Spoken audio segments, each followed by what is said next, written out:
Hello students and welcome back to the Lore of the Iron Kingdoms with me, Professor Castor.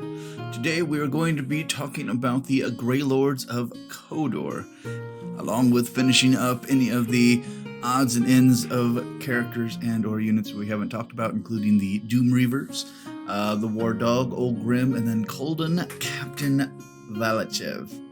But we will be finishing up the rest of Khador today, and then in the following weeks we'll be reading through some of the older history in the archives of both Khador and Circle Oberos. But before we begin, for everybody that knows what the Greylords are, great. For everybody that doesn't, we're going to read a little bit from the archives of what they did before they were, terminated in Mark IV, but we will go over that in a little bit. Greylord's Covenant. The Greylord's Covenant is the premier occult order in the service of the Motherland and effectively the arcane branch of the Khadoran Army. Accomplished arcanists, patriots, and soldiers together make up one of the most formidable organizations in Western Imoran. Individual Greylords are integrated into the army, usually in small teams, and serve alongside infantry officers, but their leader, the High Abavnik Orbiter, answers the Great Vizier Simavev Blustovya, not the High Command. Greylords are sometimes tasked with special assignments and secret priorities as an aspect of their occult expertise, which makes some officers uneasy. And the reason that it makes some officers uneasy is because how secret of these occult things do they discover? And it was discovered right at the, the end of Mark III, beginning of Mark IV, that these Greylords happen to be working with some Infernals to increase their occult knowledge and power, and the Motherland saw fit to remove most of them in their favorite way of the Widowmaker's bullet. However, a very few Greylords actually survive this. They usually survive this by turning against their order and taking out the Greylords themselves, not knowing their comrades had turned to the Infernals, or maybe it was a way to kind of save face and not be killed by the Widowmakers. But we do see a few Arcanists that were once part of the Greylord Order that are no longer called Greylords. But we'll move into these old archives and read about their past Greylords and the heights of which they succeeded in magic. Also, a fun fact, these guys were part of the Fraternal Order of Wizardry of Signar before they were called back to the Motherland, taking the knowledge with them that they gained in the Wizardry Order, and that includes the cortexes that these guys are known to help make, because, well, even though they can't use Warcast or Warjacks, they can create cortexes for Khadoran Warjacks. But let's begin with the Greylord Ternion. Like the winter sky, you will watch over the land of Khador. Like the winter storm, you will scour the land of our enemies. King Levish Tversky. The premier occult order in service of the Motherland, the Greylords are effectively the arcane branch of the Khadoran military. Even the lowest ranked members of the Covenant is an experienced officer as versed in the High Command's doctrines as in lethal ice magic of the order. The Arcanists who would found the Greylord Covenants were originally a splinter of the Signaran-dominated Fraternal Order of Wizardry. Heeding the call of King Lavesh Tversky in 243 AR, the Khadoran-born members of the Fraternal Order chose patriotism over other loyalties and left the Fellowship, taking with them many of the most closely guarded mechanical secrets. The Fraternal Order remains the greatest rival to this day, having never forgiven the Covenant for stealing the secrets of cortex fabrication. The Covenant has always acted on behalf of the Motherland, and this has ensured them an exalted place in the Khadoran military. The vital roles Greylords fill include manufacturing cortexes for Khadoran Warjacks, supervising and gathering the vital intelligence through the Prikov Chancellery, and working to expand Khador's arcane weaponry. Some delve deep into the ancient mysteries left in Orgoth ruins and catacombs, searching for weapons to use against Khador's enemies, no matter how terrible or dangerous. Ultimately, it is on the battlefield that Southerners are most likely to encounter Covenant members, trained to operate in groups of 3 known as Ternions. They are formidable combatants. Individually, each Greylord can summon a winter gale to conceal their allies and hurl deadly blasts of ice and hail through their fingertips, shredding foes with the fury of the winter storm. But when all members of the Ternion turn their attention to a single opponent, they can halt even a charging warjack beneath a prison of ice. Hey, that actually kind of covered what we talked about before.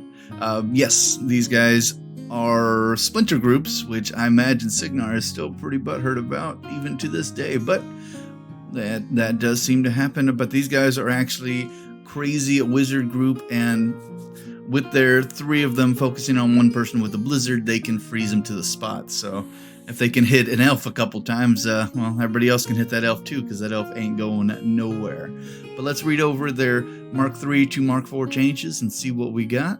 Alrighty, appears from their original set. They're still a speed 6, still a mat of 5, still an armor of 13, and they still have immunity to frost, although immunity to frost doesn't mean they don't take damage from it. It means when they are taking damage from a frost attack, now they just take 1 less dice of a damage, which is still more or less immunity. At least it doesn't stop all kind of damage. One of the major things they lost was Battle Wizard, so now they can't kill something and then cast a magic attack, unfortunately, and then their magic ability has dropped down to a 6 instead of their original 7. And it appears they have lost their Blizzard, which was a 3-inch AoE that they could toss around. And then they've lost Bonds of Woe, which was a spell POW 12 that whenever you killed an enemy model, they turned into a Doom Reaver Swordsman, which I imagine because they changed up the theming list on these guys, it was no longer necessary. But the spells they did get was in Power, so they can remove disruption from a warjack and then give them 1 focus point. And then they were given Ice Bolt, which is still an attack, range 10 arcane attack, and hit suffers a POW 12 cold damage roll, and on a critical hit they become stationary. And then of course they have kept their Ice Cage, which is the one that if they hit that person 3 times, they're frozen. If they hit them once, it's a -2. So, or -2 to their defense. So you can slow people down. If you hit them 3 more times, they are frozen. So that's good. At least they got a little bit changed up. Unfortunately, their magic is a little bit less accurate than it was, but there's probably other people that can increase these guys' accuracy with their magic attacks. Also, their Rune Axe is still a magical weapon and still does a POW 10. So, not much has changed outside of them changing those 2 spells and losing Battle Wizard.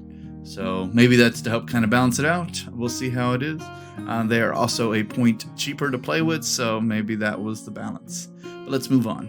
Greylord Outriders, Khador Light Cavalry Unit. What's worse than a wizard? A wizard on horseback. One cannot escape winter. An arcane order is the only as strong as its lines of communication, and none are better at ensuring vital missives reach their destination than the Greylord Covenant. The majority of its outriders are lower-ranking members who serve the Order by keeping lines of communications open between far-flung strongholds. Bearing the courier badge, these skilled horsemen have the right to travel throughout Khador without hindrance and quickly learn the terrain of every corner of the Empire. As a neophyte, or Uchnik, each Greylord undergoes a battery of tests to find his place, while senior members guide him to reach his full potential. Those who show an aptitude for riding and who prefer work outside the confines of the stronghold may be cultivated into the Outriders by the time they become Rostoviks, or Greylords who have completed their training. These young warriors learn to survive across some of the harshest landscapes in Western Amorin. They are shown how to find food, escape detection, and use their innate gifts. Veterans drill them to hit and run tactics, so they learn how to avoid being caught in the middle of battle. Above all, throughout their training they are taught to deliver their dispatches no matter the cost. Those who survive and relish this role become leaders among the Outriders, but most will step down to serve the Order in other ways.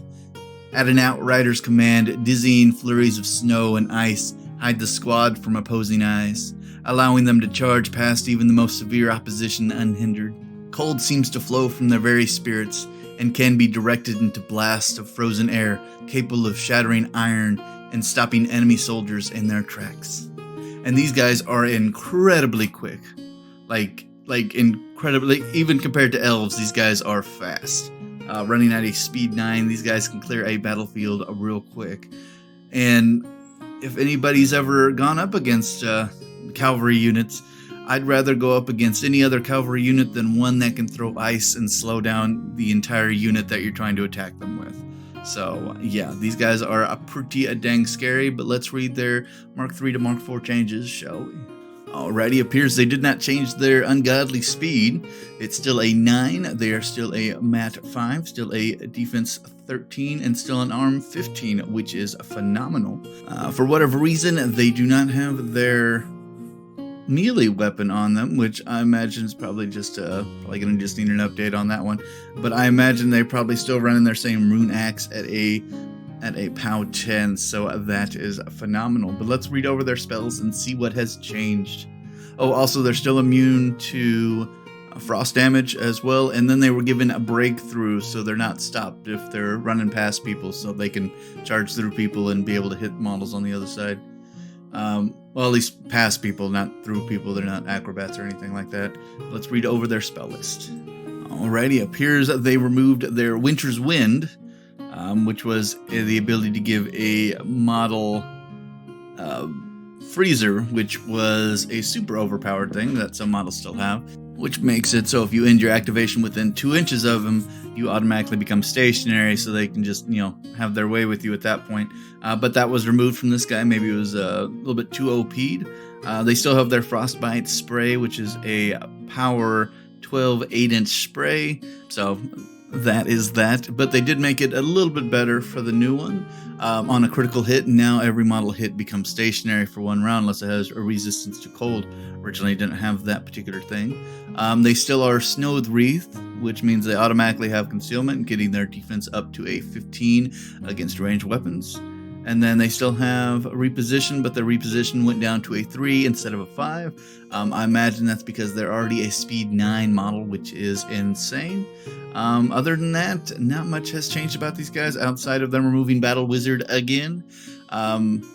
Which for these guys, if they're not going to give them a weapon, maybe that's what it was. I'm not entirely sure. Maybe it's just an oversight from Privateer Press. We'll see what the updates bring. They'll probably get it because they're probably getting a bunch of dings from us in the field about, hey, where are these guys' weapons at? But let's move on to the Greylord Adjunct, or it's kind of like, I imagine they're kind of like a Greylord in training with a warcaster, or just somebody that makes the warcaster spells way more effective. But let's read over what we can find on them. We're probably going to have to go find some additional things because I do not think they are actually in these archives, or at least they are, but we're going to have to fiddle through. Thank you again, Warmachine, or Iron Kingdom's Wiki.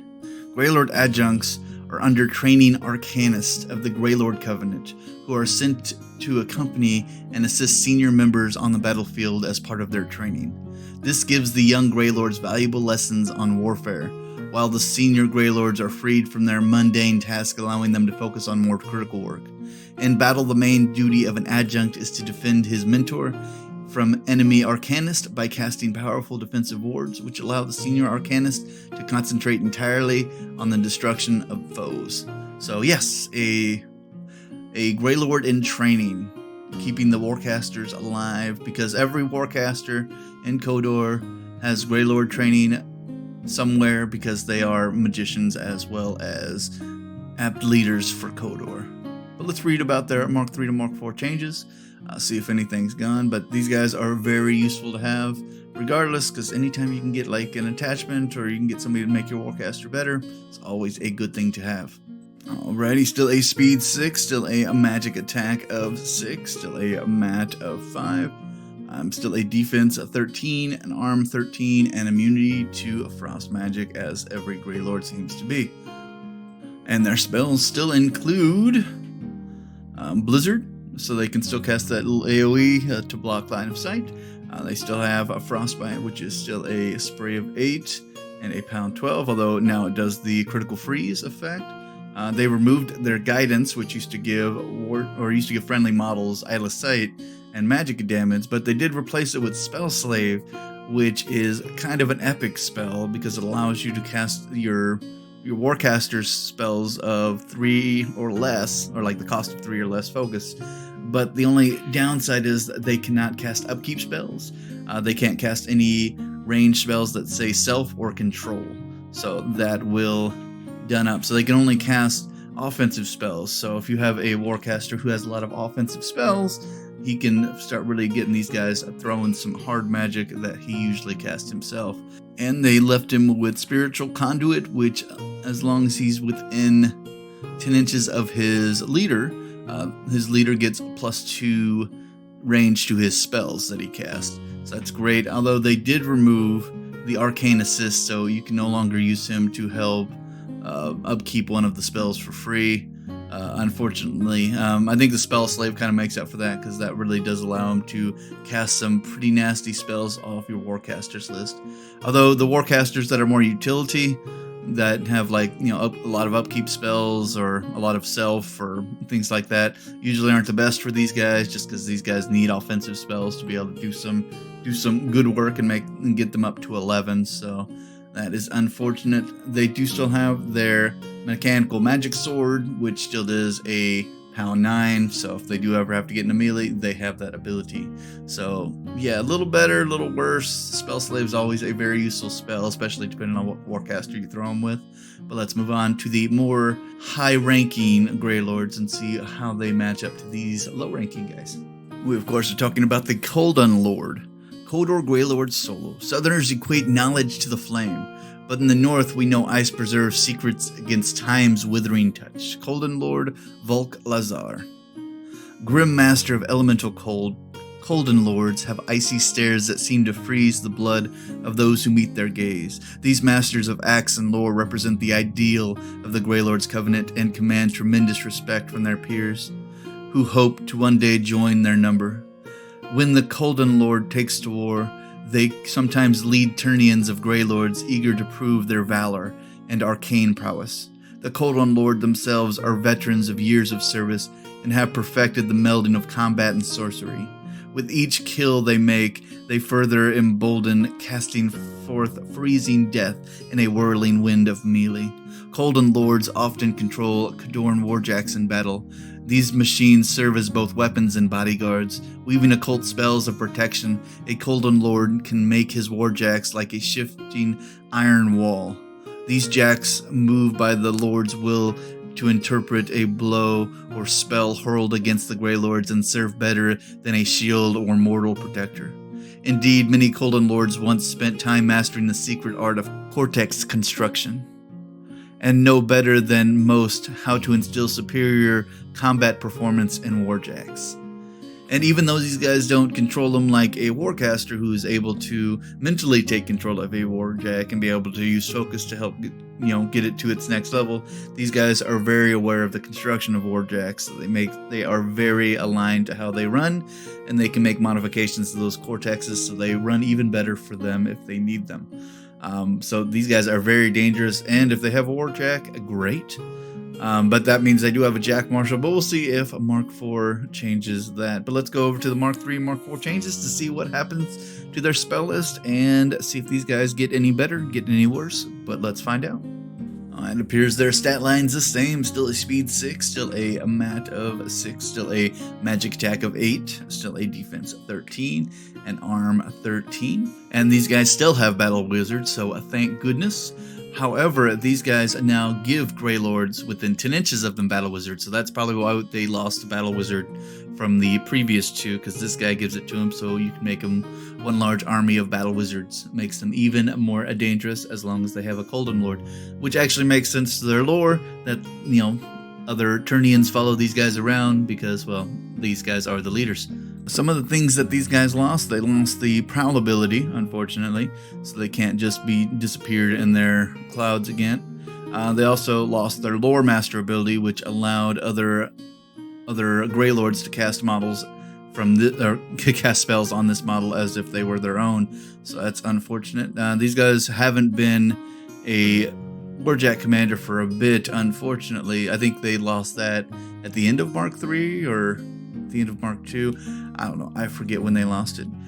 The spells they still have Brittle Frost, which is a range 10, POW 10 weapon, and models hit suffer -2 arm for 1 turn, unless they're immune to cold. They still have Puppet Master, which you can cast on a model or unit, both friendly and enemy, and allows you to reroll 1 attack or a damage roll. So that is pretty sweet. And they still have Wind Ravager, which models within 6 inches cannot make ranged attacks.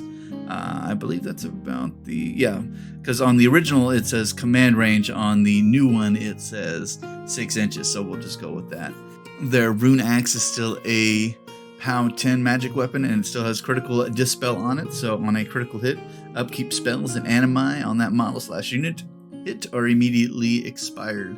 So this guy is great in melee at taking on low armored targets. Do not try to get him to go up against a Man of War. Do try to get him to go up against anything heavier than, like, say, a 16 armor, because if he doesn't kill it, it is going to be a big problem for him, because he does only have a defense 13 and an arm 13, so he can be killed off relatively easily. But that is what we got there. Any better? A little bit. Any worse? A little bit. I don't know. His ability to give every Greylord within 10 inches Battle Wizard makes them even more dangerous, because they can just charge in and do some crazy damage. But let's move on. We're going to be talking about a Koldun Lord that I've only ever heard about, and I've seen that he used to be able to take over mercenary units and make them Khadoran units, because at his command they become Khadoran units, which is very interesting in the long run, and a little bit broken in game run. But let's go over Koldun Kapitan Valachev. Men can be motivated to fight by many things. Valachev prefers fear. Koldun Commander Aleskres Therkova. Captain Valachev is known for a grim pragmatism notable even among the Greylords of the Prikaz Chancellery. Tasked with carrying out the most secretive of missions, he is a specialist at commanding irregular soldiers such as mercenaries and pardoned criminals. His men have no illusion about their hopes of survival, but consider their chances better than if they crossed the merciless Valachev. Although Valachev is an accomplished arcanist, his real brilliance rests in the political intrigue backed by an unflinching will to carry out any tasks. These traits brought him the attention of the Prikaz Chancellery. Early in his career, the Chancellery has used of ambitious men, particularly those as motivated as Valachev by political power as a cult study. The Chancellery soon inducted him into the depths of their shadowy training, and he emerged one of Khador's premier operatives. Before the invasion of Lael, Valachev led hand-picked bands of mercenaries on missions deep within Signar and Ord. Many of the mercenaries he led were only barely willing soldiers who received nominal pay and felt motivated primarily due to Prikov's Chancellery's extortion as exerted through Valachev. Some were taken from the gulags of the Winter Guards because they possessed a necessary set of skills. Survivors were well paid and in most cases had their records wiped clean. Valachev's objectives are so secret that only he and his masters in the Prikov Chancellery know them. He arrives among the staff tents of the commanders and commandants without deigning to explain his plans. With saber and spell, Valachev obtains victory for his country and ensures one day he will take a place among the secret powers of his nation. And this guy is very secretive, and I've always been curious on how he forces units to obey his will and turn them into actual Khador units. But I imagine whenever your options are either death, prison, or working with Valachev and having your records cleaned out, I imagine you're just going to go with Valachev because that seems like a better option if you have that option. So, yeah. Let's read over his Mark III to Mark IV changes because I believe he has changed quite a bit from his Mark III self. Still a speed 6, still a mat 6, still a magic attack of 7, still a defense of 13, an arm of 13, and immunity to frost magics. And his saber is still a POW 9 magic weapon. So let's read over his spell list and see what has changed. He is still a battle wizard. Looks like he lost his ranking officer ability, unfortunately, so now he is just a character solo. So there's that. So he's just a regular Greylord now. I imagine maybe he did rank up in Mark IV. I'm not entirely sure. I have not read any of his books. I imagine there are books for somebody as secret as this guy, because I don't know, lore books are pretty fantastic for these types of characters. Let's go over his spells. All right, spells he lost. He lost Disbinding. He lost his Zephyr spell, which allowed his units to move 3 inches, which makes sense since he's no longer a ranking officer. He would not need that spell. He still has his Frostbite spell. I think every Greylord has Frostbite spell. It is the Spray 8, POW 12, that on a critical freezes people, well, gives them stationary. He still had, well, he was given Ice Cage, which was the spell that if you're hit by Ice Cage by 3 or more models, you are now stationary, but normally it would just do a -2 to your defense. And then he was given Winter's Wind, which this is the one that he can cast it on a friendly faction model that doesn't, with resistance to cold, so he can cast it on another like Greylord model. And then it gives them Freezer, so if anybody ends their activation within 2 inches of a person with Freezer, they became stationary.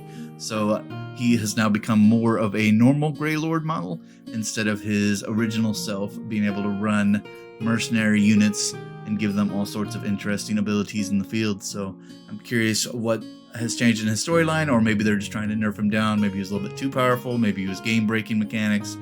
It could be a little bit of everything, but unfortunately this guy is just a standard Greylord solo at this point, but that's still good to have regardless, because having another guy with Ice Cage and somebody that can put Winter's Wind on somebody is always very useful. But let's move on. One of the major things that the Greylords have found in their studies would be the Orgoth weaponry, which, you know, most swords that Orgoth used were usually cursed with some kind of fell magics or, you know, other magics that, well, humans don't use, thus creating people that were insane, like the Doom Reavers, and that's why we have included them under the Greylord list, because without the Greylords, Doom Reavers would not exist and would have saved the world all sorts of awfulness, because Doom Reavers are awful people, or awful at this point. Well, they were awful people to begin with, and then they became more awful when they were given these blades. But let's read about them and we can learn more about the awfulness that they have created. But let's read what the archive says about Doom Reavers in general. The Khadorn's commitment to victory at any cost is plainly evident in their use of the dreaded Doom Reavers.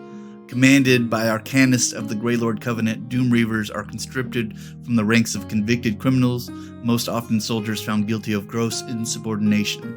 Greylords chain these men to a nightmarish fellblades, relic weapons once crafted by the Orgoth, a fate some argue is worse than death. Doom Reavers. I am not sure the wisdom of employing such madmen. Our control over them is tenuous at best. Great Prince Vladimir Tepesky. Khador is dotted with ancient ruins from the Orgoth era, and many of the black stone temples, fortresses, and hidden catacombs are now buried below ground. Occult scholars have picked through several of these sites, such as the ones below the great city of Khardov. It was there the Greylord Covenant unearthed a large cache of the infamous Fellblades, swords adorned with howling faces that shift eerily at the fringes of vision are painful to the sight. Saturated with tainted magic, the dark blades seem to come alive when wielded.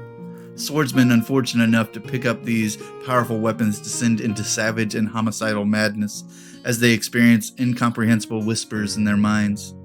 Even in their sleep, the swordsmen heard foreign babbling, stoking them to acts of bloodshed. These men lashed out with the berserk abandon and double strength, killing anything that crossed their path. To assist in the war effort, the Crown decided to bind these blades to wayward prisoners, particularly soldiers who had been found guilty of gross insubordination or other military crimes. The Greylords turned these men into Doom Reavers, chained to their fell blades and directed into battle by their urges. The maddened swordsmen can be only nominally controlled in conflict. Though the Khadoran wizards have done what they can to restrain them, Doom Reavers undermine the morale of even the stoutest veterans, but sometimes this has earned them their share of bloody victories. So long as they persevere, they will continue to be employed despite the argument that fellblades are too dangerous and should never have been unleashed in the first place. And these guys are so dangerous that most armies usually just have these guys by themselves, because you don't want to put these guys with like Winter Guard units or Man of War units, because yeah, these guys are pretty disturbing to even be near. And they have the unfortunate thing that they will start killing everything around them, so you don't want anybody to have anything near these guys unless they have some way to control them, which outside of the Greylord Order, you don't. So you got that. But let's read their Mark 3 to Mark 4 changes and see if they've gotten any better, any worse. These guys weren't really complicated to begin with, but we will see what we got going on here. Alrighty, appears they're still a speed 6, still a mat 7, still a defense 13, still a armor 14. They still have tough. They still have advanced deployment because, well, I imagine you probably couldn't keep these guys on a line if you wanted to, because they're going to be trying to drive towards the enemy as quickly as they can. They were given ambush now, so you can actually drop these guys all sorts of places after deployment, which is a great, especially as dangerous as these guys are. Their fell blades are still a range 2, POW 12. They are weapon masters as well, so these guys are even more dangerous than that. These guys can only be run in units of 5 now, so thank goodness for anybody that has to go up against these guys. And their weapon is still a magic weapon as well. And surprise, surprise, they still have Berserk, so after they destroy a model, and they will attack another model in their melee range, regardless if it's friendly or enemy. That's what makes them so dangerous, especially with that 2-inch reach. And now they don't have any, since they have 360-degree vision now in Mark 4, it gives them even more targets to hit, so you can't just have your good guys behind them. Then they also have spell ward, so they still can't be targeted by spells, any spells, friendly or enemy, which makes them fantastic, so they can't be nerfed. So yeah, these tough, crazy guys running into combat and just killing off entire units and then looking for more things to kill makes them super dangerous. And with ambush now makes them even more dangerous because you don't know what angle they're coming at you from. But let's read about their unit attachment or leader model that has some form of control over them, well, as small and tenuous at best. But we're going to talk about the Greylord Escort. I don't know what's more frightening, the madness of Doom Reavers or that the sane man willing to walk among them. Doom Reavers are one of Khador's most terrifying and useful weapon assets, despite their blood-crazed disregard of whether they are striking friend or foe.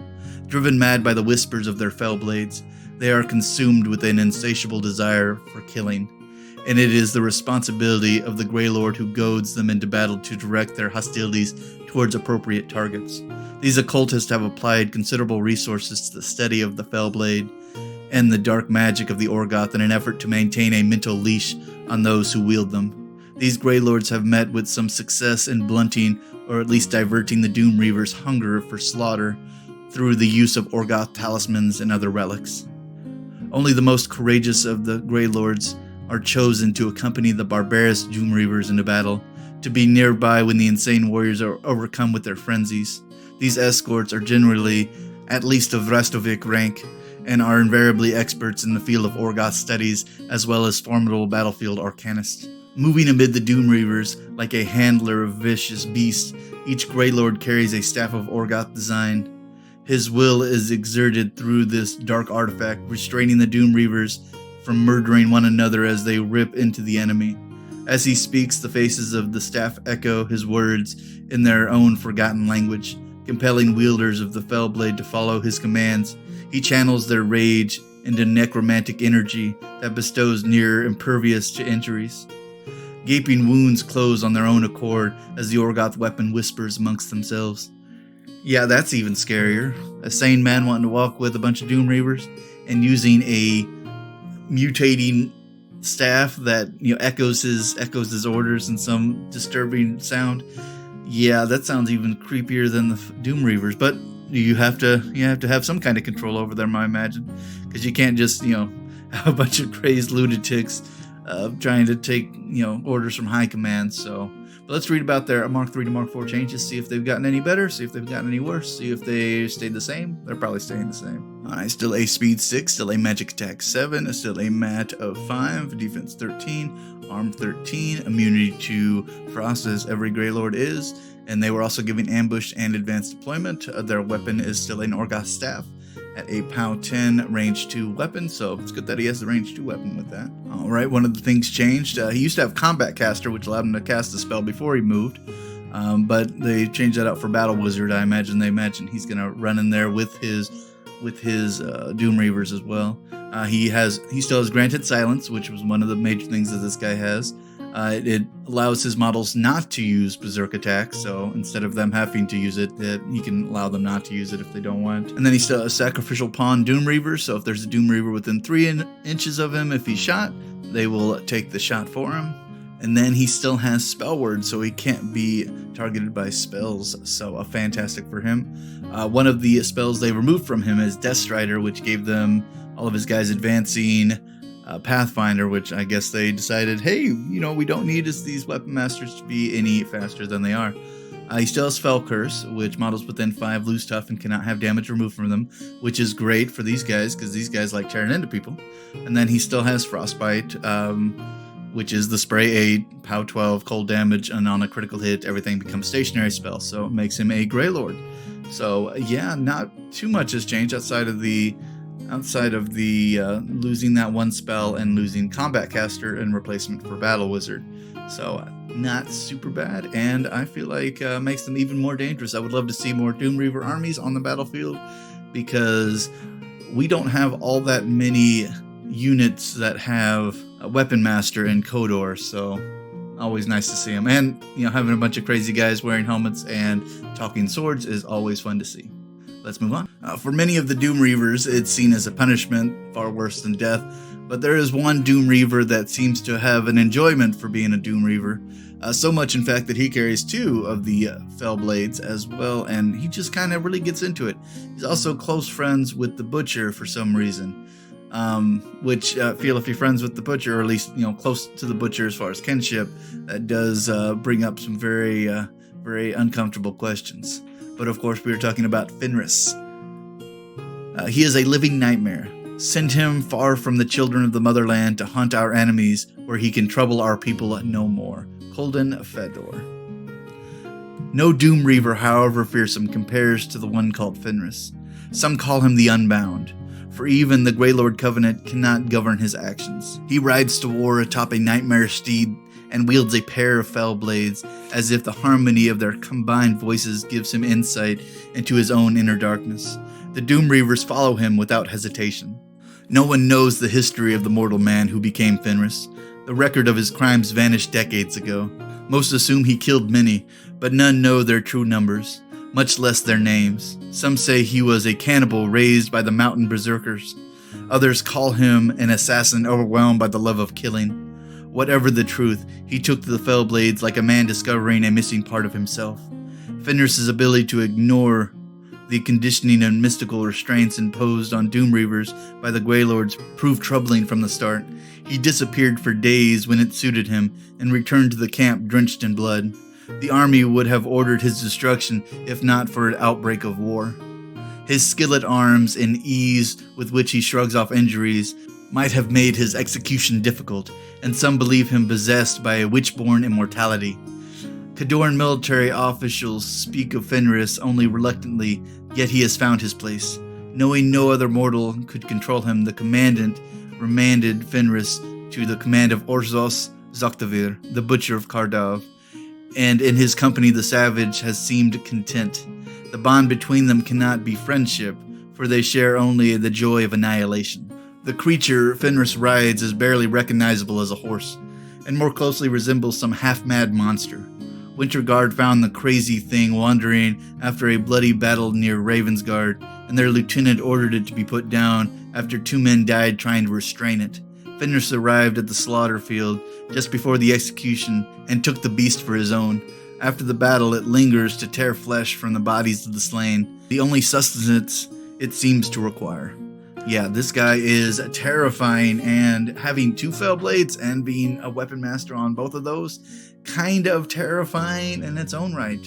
And this guy is not just a horse rider, dude. This guy's a dragoon, so after you knock him off the horse, he's still a double fell bladed wielding Doom Reaver who does all sorts of fantastic things for his fellow Doom Reavers.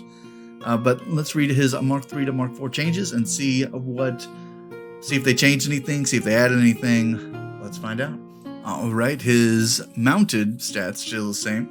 He's still a speed 8, still a mat 8, still a defense 13, and mounted he is an arm 16. And his weapons still include 2 fell blades at range 2, POW 12 and Weapon Master to boot. While mounted, he was given his breakthrough ability, which allows him to ride past models without him having to lose any of his attacks or anything like that. So that's great for him. For whatever reason, it looks like they removed Berserk from him, so he doesn't have to make additional attacks after his first attack, which makes them keeping Blood Quenched kind of weird, because if he only has 2 attacks, he can only get a +1 on his second attack for both strength and armor. I wonder if that's an oversight. Maybe this guy just came onto the Mark IV, and that sometimes happens. His leadership for his Doom Reavers have changed from them gaining Rise to them gaining Relentless Charge, which gives them the ability to run over terrain without any kind of hindrance. So Pathfinder. He still has a reposition 3. He himself also has Rise ability, so if he was knocked down at the beginning of his maintenance, he stands back up while he's mounted. And then he still has a spell word as well. So this guy is super dangerous, and he makes Doom Reavers around him super dangerous. I imagine that's why they took the spell off of the attachment for the Doom Reaver units that gave them Relentless Charge, because he's going to give it to them for free, so you don't have to waste the spell on that. Also, his weapon changed a little bit. It no longer does Grievous Wounds. What it does, however, do is give him the ability to combo strikes. So instead of 2 POW 12 attacks with Weapon Master, he does a POW 16 attack with Weapon Master, which can take out, Light War Beast Warjacks pretty easily. But his dismount, he still has Blood Quench, still has his leadership, so he still gives his Doom Reavers Relentless Charge. He still has Rise himself, so that's great.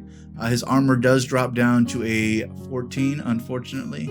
But his Fellblade, and his speed drops down to a 6, and his Fellblades still have Combo Strike, where you can use them individually depending on what target you're going after. So this guy is still just as dangerous. Thank goodness he doesn't give every Doom Reaver Rise, but he does give them all Pathfinder, which is probably not that much better. But that is that. And also, he is still tough as well, so fun stuff. But let's move on to the last couple models we have for Khador, and then that will complete us for our Khador chapters. One of the most underrated models or underrated creatures that we have in Khador that I always seem to have in any of my armies as well, just because they're fantastic, but I couldn't really figure out any other theme list to put these guys in outside of just finishing these guys up with everything else. But that is the War Dog. The breeding of warhounds is a high art in the rugged hills and lowlands of Khador. Provided one concept of art allows for the likelihood of having one's fingers chewed off by 200 pounds of raw muscle, many competing philosophies exist concerning the best execution of the time-honored tradition of breeding war dogs. The entire family line stake their reputation and honor on the fighting prowess of these animals. Khadoran officers commonly bring these beasts to the battlefield and look to them as both companions and protectors. While the ignorant prefer the most bloodthirsty and savage war dogs, experts consider such traits the lowest expression of breeding. Those who know the fine war dog typically prizes high loyalty as its best asset. This holds particularly true for warcasters, who must necessarily divide their attention between their warjacks, troops, and opponents' activities. Warcasters cannot afford to disrupt their concentration to discipline an unruly beast at their side, and they much favor the Kosovic-bred bull mastiffs as a result. This stout animal shows great aptitude for training and demonstrates an instinctive desire to bond with and protect their human master. With finely trained war dogs standing ready, a warcaster can focus on other matters, while the hound serves as another set of eyes on the battlefield. Such dogs latch onto the enemies with bone-crushing jaws and refuse to let go. They hinder more dangerous threats until their warcaster can deal with the situation.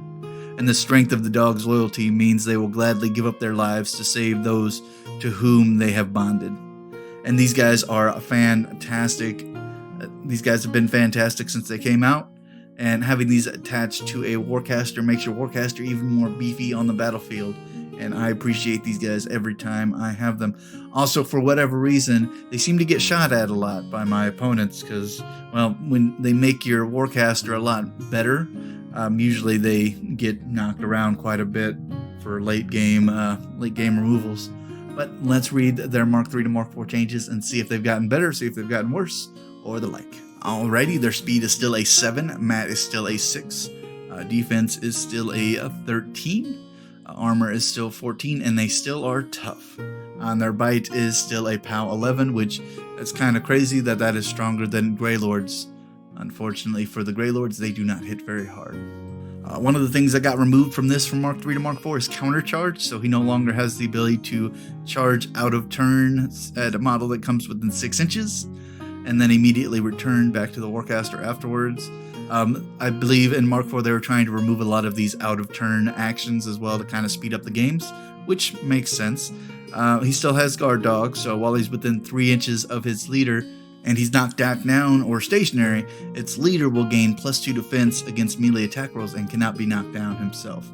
Also, he has return as well, so after he charges out and attacks an enemy on his own turn, he can, race back to his leader model without, well, it's kind of like a reposition, but, when the thing can charge out 10 inches to, go hit somebody and come back, that's actually really useful. And then he was given a special action in Mark 4 called Noisy. So while within 8 of this model, enemy models lose stealth. So if you want to make your enemies models that have stealth really noticeable to your warcaster, just have this guy run out to them and run his actions. So everybody within 8 of him loses stealth. So if you're going up against people like elves, or you're going up against Circle Oberos guys that have some stealth models in the woods, this guy can remove it. So very useful there. He'll let people know where things are. But yes, still just as good. They did remove parry from guard dog, but you don't really need parry anymore because, well, it'd be cool if they gave him breakthrough, but parry was removed whenever they removed the, your warcaster being hit. But a +2 defense against melee attack rolls is still just as good for your warcaster. But let's move on to the last but not least, Old Grim. He is from our archives from the Ramblings of the Hermit of Hingehold. Also, he is used in Riot Quest as well for anybody that has played Riot Quest.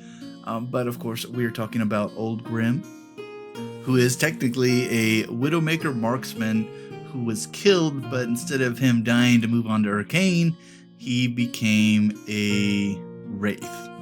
So he's got some fun abilities there, but let's read about him. No one is sure how or why Old Grim exists. Pistol Wraiths have long been a known threat from the old nightmare empire of Crix, but a rifle Wraith, which Old Grim appears to be, shouldn't even be possible, yet despite this he exists. Old Grim seems to have been a Widowmaker in life. If his incorporeal visage is any indication, this fact causes even more perplexes with regard to his origins. All of the scavengers of the waste know that Old Grim is a downright lethal nuisance. He appears without warning in the distance, shoots a few times at anything alive in his sight, then fades away into the ether. Certain scavenger crew bosses claim to know ways to lure Old Grim to their side temporarily, using old mementos and forbidden rituals. But none are willing to share their secrets just yet. Yeah, that's kind of creepy. Because most Wraiths usually have, dual pistols and they do some damage, but they don't quite have the range, so you'll know when they're there. But let's read about his Mark 3 to Mark 4 changes and see if he's gotten any better, because he was pretty spicy in Mark 3. Alright, let's go over his stats. He's still a speed 6, still a rat of 8, still a defense of 15, still an armor of 13. He is still undead, and he is still incorporeal. Now, I know the incorporeal rules have changed a little bit. Incorporeal and ghostly seem to, I don't want to say interchangeable, but I get confused when I'm reading through the two of them, so I won't try to tell you what that is. Have fun looking that up yourself. His weapon of choice is his Venar Oppressor, and that's why I said he was probably a Widowmaker marksman at one point, because a lot of people don't have the full Venar set. It is a range 14, rate of fire 2, POW 12 weapon, and he has a race shot. So this model can spend a soul token to use race shot, and if it does, it ignores line of sight, concealment, and cover when making the attack, and the attack and damage rolls made by this weapon are boosted. And at a POW 12, that's still super dangerous. But how is he going to get soul tokens? Let's go over that. Alrighty, he still has his apparition from Mark 4. So during your or Mark 3. So during your control range, during your control phase, he moves 2 inches from his current location. He still has marksman, so he still chooses what branch or column he's doing damage to. He still has sniper ability. He has a basic sniper ability, so it inflicts auto 1 damage without having to roll anything, and then models that are shot lose their tough.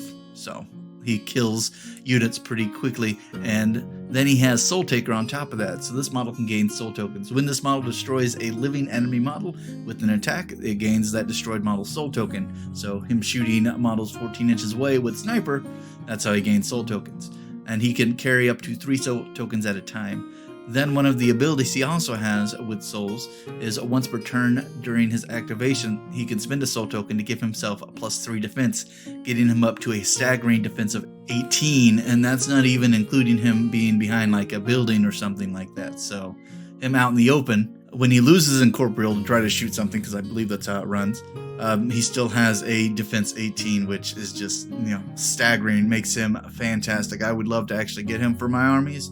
Though his point cost is a 6, so it does pretty expensive to have him as a sniper on a team, but I tell you, he kind of pays for himself because he has a rate of fire 2, so he can shoot twice, he can kill 2 guys, and he can give himself boosted attack and damage rolls, shooting through line of sight, concealment, and cover. My goodness, this guy is he's probably the best shooter in KOTOR if you think about it, as far as like Rat and everything goes. But yeah, but that concludes all the models that KOTOR has, and that concludes everything that KOTOR can whip out on the battlefield. So I thank you guys so much. If you have listened and stayed with all these courses, I do appreciate it. And without further ado, thank you guys so much for listening. And if you are enjoying this, please like, subscribe, let me know how you are enjoying this. Let me know if you have any other factions you want to have us read about next, because that is coming up. Please go to our community page and please make your votes count on that chart that I put up a while ago. And thank you, Privateer Press, for letting us read through all this fantastic lore. And when I say that's everything KOTOR has to offer, I mean in Legacy, not in Mark 4. Mark 4 we're going to be reading about later once a little bit more of it gets established. And Privateer Press gives me the green light to read it on the channel, which is probably not going to be for a while, which is fine, because we have a lot more factions we have to get through before we get up to the Mark 4. But that's it. We'll see you guys next week, and class dismissed.